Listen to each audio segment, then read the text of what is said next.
So I'm going to take a little bit of a break from the news, probably for 4 or 5 weeks, and focus on other things. I really don't want to become one of those people that sort of takes the news headline and then gives some perspective on it. Who cares? There are tens of thousands of people doing that. Who cares what they say? It doesn't really matter, does it? So I'm going to look at some slightly broader topics, and also I think we need to delve into some of the personal coping strategies for a world that is slowly unraveling in many ways. Certain institutions like democracy under threat and certain freedoms. It's a very difficult time, particularly for younger people. So those are all things that I'll be looking at. But I've been thinking a little bit about what is the Maga movement and what is the Reform movement? What are they really about? And ultimately, although I admit this is slightly dramatic, do they actually exist? Are they real? What do I mean by that? Well, I mean, are they real political parties? Okay, so what's my thinking behind this? All right, well, it started off with me thinking about the fact that Republicans, Conservatives, the right wing generally, have, since the dawn of political time, had roughly the same idea, roughly the same ideology. And in a way, the principles of conservatism were set in stone. Now, most people think that the Reform Party and the Republican Party are basically conservatives on steroids. And that's what we mean by extreme right, the far right.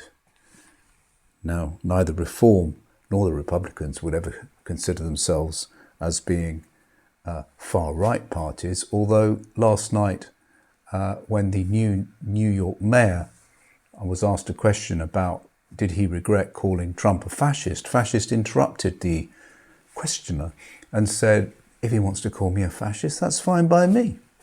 So we're fast and loose with these words these days. But anyway, are they conservatives on steroids? Well, am I in a position to judge? Because I'm biased, I'm prejudiced. Why am I prejudiced? Well, I don't know. Maybe it was something to do with being born in the most impoverished town in the UK. It was the most impoverished town in the 60s, and it still is today. It's in the north of England, and it's a suburb of Manchester, and I'm not going to say any more than that. And I obviously kind of escaped some of that. And I rose to become, like a phoenix, to become lower middle class. This was a great aspiration. And how did I escape? I escaped because I guess my father managed to get out. He went to the university. He was the first of his family line to go to university. And one thing led to another. And here I am, a proud member of the lower middle classes. And my grandfather was a servant. One of them was a servant. And the other one actually built Vulcan bombers prior to World War II and subsequent to World War II. So I've escaped the abyss of total impoverishment by some small fortune. But I don't know whether it's because I come from this Labour stronghold that I have never liked Conservatives. And I don't know how much of that is a sort of intellectual dislike of Conservatives or Republicans, if you're in America, or whether or not it's a sort of visceral gut feeling about it. I'm not going to analyse why I have a problem, why I will not have them in my house, why I will not have them as friends, why I can't abide being anywhere near them. I don't know where this revulsion of mine comes from. Now, you're probably thinking, well, that's very unfair. I've got lovely friends who are sort of, Republican or Conservative. We're not going to talk about Reform or Maga because that's kind of going a step further. It's totally understandable why you would be revolted by some of that. But, you know, I'm talking about even growing up in a political world where, you know, Conservatives were kind of jolly decent fellows. You know, we're talking about the Kenneth Clarks of this world. People who were considered to be kind of statesmen in a way.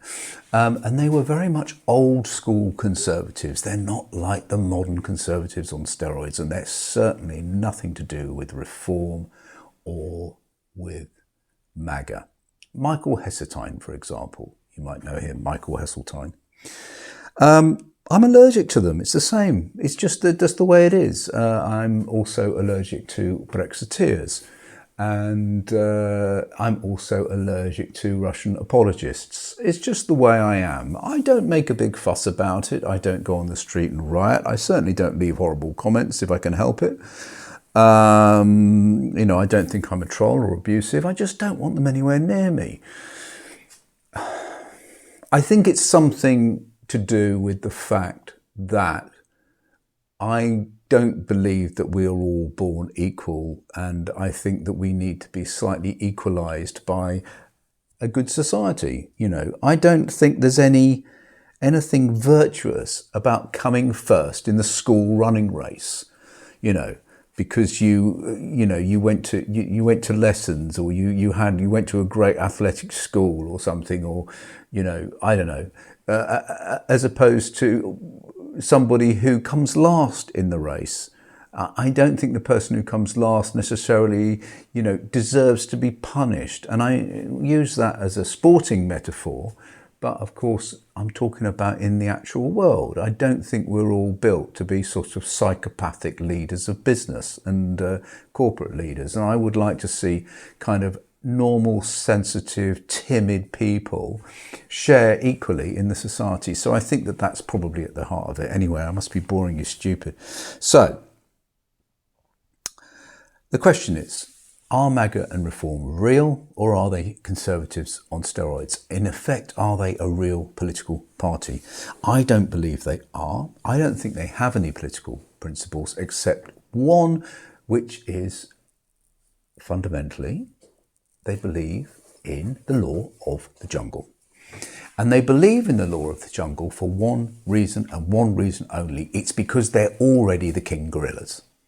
Now, obviously, they are not the king gorillas in terms of physique. They cannot just go around sort of picking up whatever woman they want and knocking out the other gorilla and winning, but in every way, winning in terms of the food pile, winning in terms of the women who are available. You know, they can't do it physically, of course. Someone like Nigel Farage and many of the others they've got a kind of weak physiology in many ways. You know, you wouldn't see them in a fist fight.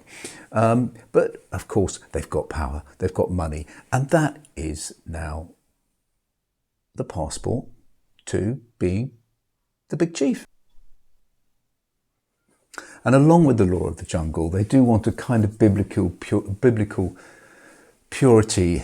Their idea of an early tribal society where, you know, it's the strong that will vanquish the weak, and the weak will, it's natural selection that the weak will fail. They don't deserve to do any better if they haven't got the strength, power, money.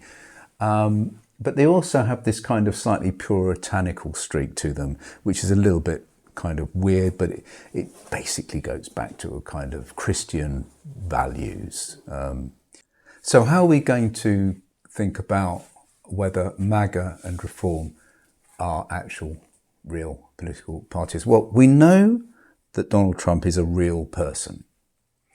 I mean, although that's very difficult to verify in this AI world, but you know, it's a bit like, you know, I believe the earth is round.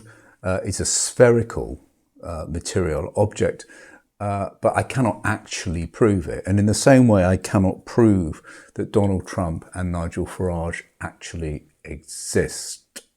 And there are people around them that also exist. But are they actually a political party? Well, let's have a look and think about where the idea of right-wing politics comes from and what it means. And it starts off with Burke.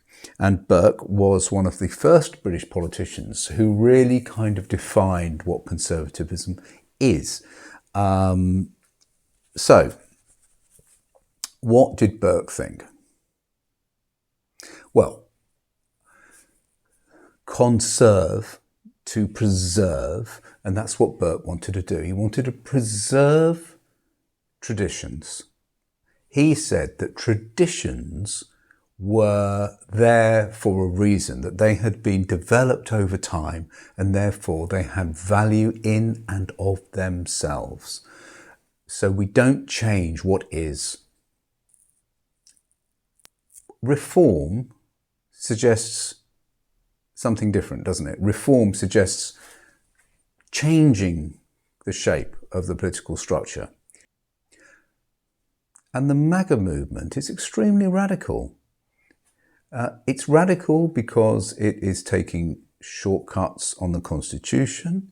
It is testing the Constitution.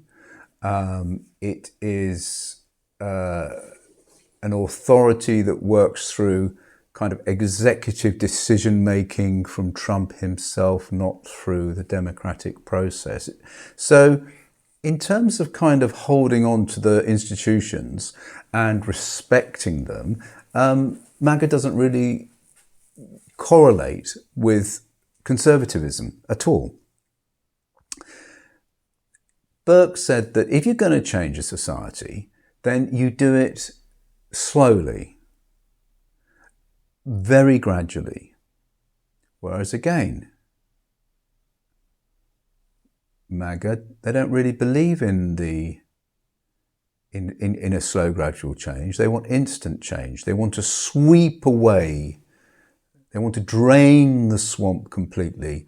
They want to get rid of all of the barriers to their own so-called vision of what society should be. Now, we haven't really talked about what the vision is, but, you know. So they're not really connected in a way with traditional conservatism. Well, not so far anyway. Burke also said that the institutions are really important. The law, the legislature acts as a kind of barrier, a guardrail against abuse. Well, Trump, and of course we can say reform, because reform is a kind of little MAGA movement, isn't it? It's a mini MAGA movement. We know that because Trump, of course, said that immigrants were eating the cats and the dogs. And shortly afterwards, Nigel Farage of our Reform Party, who some say could be the next Prime Minister, an idea so horrific that it's sort of like being in Monty Python. But anyway, he said that immigrants in the UK were eating the swans. So you can see there's a real, they kind of reflect upon each other, don't they? Also, Burke did not like the idea of factional mass movements. He thought that sort of populism was a kind of hysterical, rather cheap, rather unpleasant, rather crass way of doing politics. Well, both Nigel Farage and Donald Trump are the opposite in that case as well. They believe in whipping up a kind of sort of hysterical populist movement, using manipulation and lies and appealing to the worst of people's psychologies. All right. So far, there is no correlation really between the new right of Maga and Reform and the other parties that are around at the moment in the rest of Europe and South America, and the traditional idea of conservatism. It's a polar opposite, actually, in many ways, which makes me start to think that they're not really a political party. I mean, it's not enough to call yourself a political party, to say that you are anti-woke. it's just not substantial enough a policy in order to give you an ideological framework for the future. It might get you votes, it might get you power, which it has done, Trump, but in itself, I'm afraid that just being anti-woke and not liking the fact that a man was in a running race and he was born a woman, or the vice versa, I don't think is what Burke had in mind when he made his grand gestures about what conservatism is. Anyway, so, the point I'm making is that I think a lot of people still think that that these parties to the right are basically an extension of conservatism, which, had a reasonable reputation. It's been an effective form of functional government. You can't argue with that over the years, but they are not that. And that's why I'm thinking, because there is such a little correlation between the seeds of conservatism and what they're doing, which I think in many respects is the polar opposite of the whole idea of the right, I'm very suspicious that they don't actually exist really as political parties, that they are nothing but tools for power. That's what I'm thinking. And power is very seductive. I guess I never had any power myself, but I imagine it's incredibly seductive. And I imagine, although I've never had any myself, that money, and we're talking about millions in the case of Farage and his entourage, like Richard Tice, and billions in terms of Peter Thiel and Elon Musk and Zuckerberg and Trump and all his cronies. They're talking about making billions out of this government. And money may be seductive as well. I personally can't imagine why money is so seductive. I don't really understand it. I know that sounds a bit weird, but I just don't get the appeal of having more than you need. I don't know whether it's just me, but I quite like sort of being on the edge of poverty in a way. One of the great things about being close to poverty, obviously I've got enough money to put on the bread on the table and I can pay my rent. I'm not saying that I can't do that. Although I'm not in a particularly great situation compared to many others who were born in the same time as me, for reasons we won't go into. But one of the great things about sort of being close to not having huge amounts of assets is that nobody can take them away. I mean, it's very easy. Soon, people who've got assets, they can find themselves being asset stripped quite easily. It's very easy to get sued these days. There are a lot of people out there who are very into litigation. And that American thing about kind of suing for large amounts of damages because you've said something nasty is sort of spreading now to the UK and other places as well. And also, authorities can be pretty brutal, actually. Tax authorities, certain benefit authorities, they can all be pretty cruel when it comes to wanting money or deciding that you have infringed somehow. So, I do understand the Felix Dennis theory. Felix Dennis being, of course, the guy who was a kind of 60s radical and was so fed up with being intimidated, bullied and sued and almost kind of psychologically tortured by the authorities in the UK and in Australia, that he actually thought the only way I can escape all this is to become very wealthy. I've got to become very wealthy to protect myself from all these. And he did. He became a multimillionaire. But he flew over the radar. He produced all kind of radical and subversive magazines, and governments didn't like it at the time. This was a time when people would have to leave places like Australia and America and the UK because they were hounded out of those countries because they had liberal ideas. There are many, many, many examples. That doesn't happen so much now. Well, that's good. We've progressed. We're a much better society than we were in the 70s. I can assure any of you listening that the 70s was not some glorious time. I don't care if you like ABBA and Slade. things are much improved in those areas. And I don't want to see us reverse the clock completely because of political parties that don't exist. I don't think they're real. That's it for today.